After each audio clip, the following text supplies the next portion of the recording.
Sumayin niyo ang Panginoon, at sumayo rin. ang mabuting balita ng Panginoon ayon kay San Juan. Papuri sa iyo, Panginoon. Si Tomas, na tinaguriang kambal, isa sa 12, ay hindi nila kasama nang dumating si Jesus. Kaya't sinabi sa kanya ng ibang alagad, "Nakita namin ang Panginoon." Sumagot si Tomas, "Hindi ako maniniwala hanggat di ko nakikita ang butas na mga pako sa kanyang mga kamay at naisusuot dito ang aking daliri at hanggang hindi ko naipapasok ang aking kamay sa kanyang tagiliran." Makalipas ang 8 araw, muling nakatipon sa loob ng bahay ang mga alagad kasama nila si Tomas. Nakapinid ang mga pinto, ngunit pumasok si Jesus at tumayo sa gitna nila. Sinabi niya, "Sumainyo ang kapayapaan." Saka sinabi kay Tomas, "Tingnan mo ang aking mga kamay at ilapit dito ang iyong daliri. Ipasok mo ang iyong kamay sa aking tagiliran. Huwag ka nang mag-alinlangan. Maniwala ka na." Sumagot si Tomas, "Panginoon ko at Diyos ko." Sinabi sa kanya ni Jesus, "Naniniwala ka na ba? Sapagkat nakita mo ako, mapapalad ang mga naniniwala kahit hindi nila ako nakita." Mga kapatid, ang buting balita ng ating Panginoon. Pinupuri ka namin, Panginoong Hesukristo.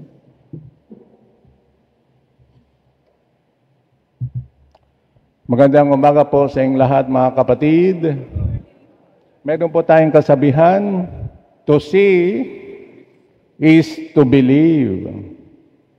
Bahagi ng ating karanasan bilang tao ay ang magtanong, magduda, huwag agad maniwala sa mga pinagsasabi ng iba. Gusto natin ng ebidensya. Ito rin po ang reaksyon ni Tomas, which we could not blame him.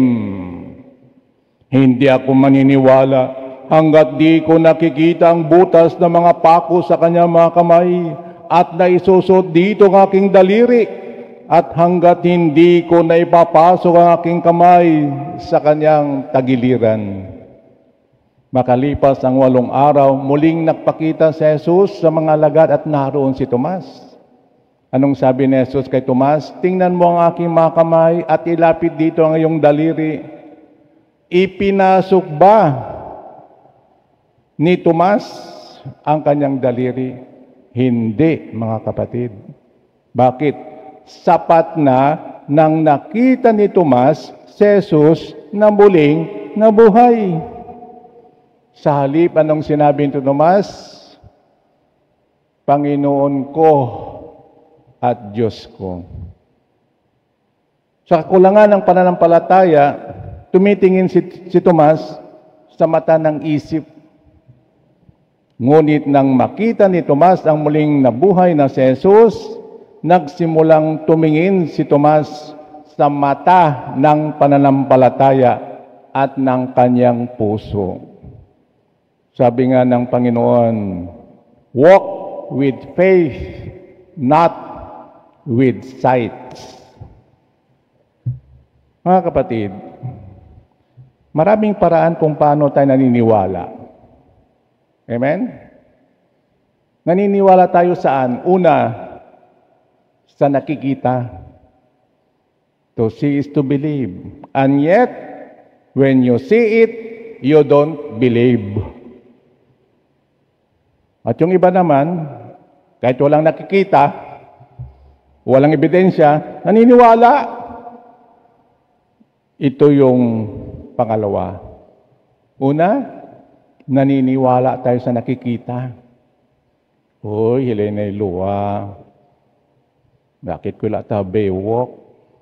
Siguro, ang balihilay na. Anta nanay na yata. Amen? Pangalawa, naniniwala tayo sa naririnig haang kalngo. Ang buomot ang kakit, kundi ang kalngo. Ang taong naniniwala sa sabi-sabi, walang bait sa sarili. Alam niyo mga kapatid, luma na yung Marites o Marisol. Ano na ngayon? Era. Uso na ngayon yung era. Yung bang nasa new era na tayo. Ano yon? Pakialam mera. Buwan Marites. Pakialam mera. Ano pa? Bunga ngera. Ano pa? Lait pera. Ano pa? Sol-sole rera. Amen. Kaya wala na yung Marites, luma na rin. Nasa bagong era na tayo. Ganun ba tayo sa naririnig? Pakialam mera? O hinmain nalngo? Bungang ngeray na? Tapos, laiton mo ya? Tapos, ito asa, sige, putog ya rin. Sige, ibalita mo ko na ya rin. Sol-sol ra. Amen? Pangatlo, naniniwala tayo sa karanasan. Naniwala ka na ba sa akin? Dahil nakita mo ako, sabi ni Jesus kay Tomas. Naniniwala na tayo dahil nangyari na sa atin. Kung bagay, kung ikaw ay bagong driver ng kotse, nahuli ka ng pulis. Sir, sorry. First time kong mag-drive, nabangga ko yung pader. Sabi ng pulis, damage to property, lisensya mo. Pero sabi mo, sir, pasensya na, first time ko. Sige, pagbiyang kita. Total, hindi naman masyadong nasira yung pader, kaya lang sakyan mo nasira. Okay, sabi ng pulis, charge to experience. Amen? So may tatlong dahilan kung bakit si Tomas ay nag-alinlangan. Una, sapagkat siya ay nadaig ng damdamin ng pagkadismaya. Hindi niya matanggap na si Jesus ay patay na. Inaasahan niyang si Jesus ang mangunguna sa pagliligtas sa kanila. Subalit, nauna pa itong mawala sa piling nila.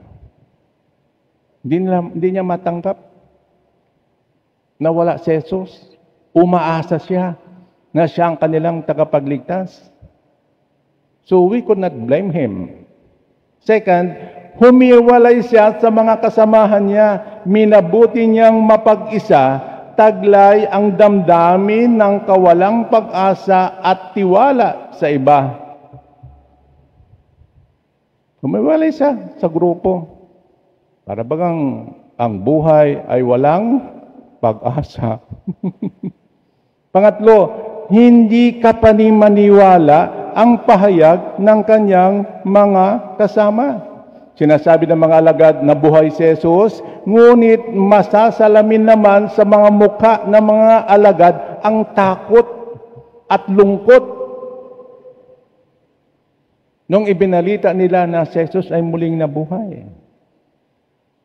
We could not blame Thomas. Kaya mga kapatid, maniwala tayo sa pahayag ni Jesus.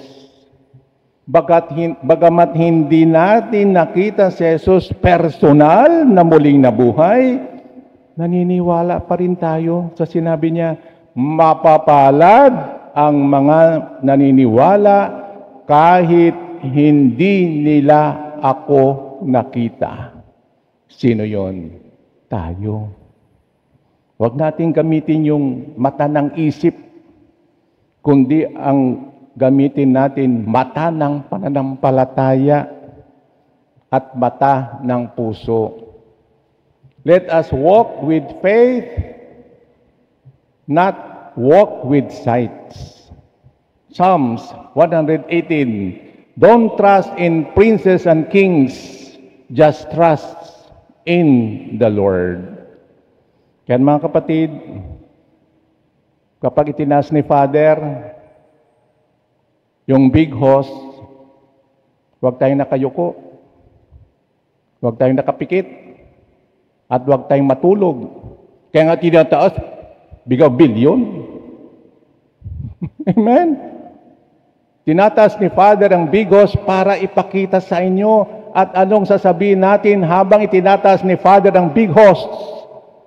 Katulad ng sinabi ni Tomas, Panginoon ko at Diyos ko. Amen? Ganon din, pag itinaas ni Father yung chalice, huwag naman tayo nakayuko na naman, o nakapikit, o ang kaalok. Kaya nga itinatas para ipakita eh. Anong sabihin natin? Katulad ni Tomas, Panginoon ko at Diyos ko. Mga kapatid, si Santo Tomas ay nagtungo sa Persia at India at namatay siya sa pamamagitan ng pagsibat sa kanya hanggang siya'y namatay sa Milapore. Namatay siya sa pagpapahayag na si Jesus ay muling nabuhay. Kaya tayo'y nakapula. Apostol Santo Tomas, panalangin mo kami. Amen?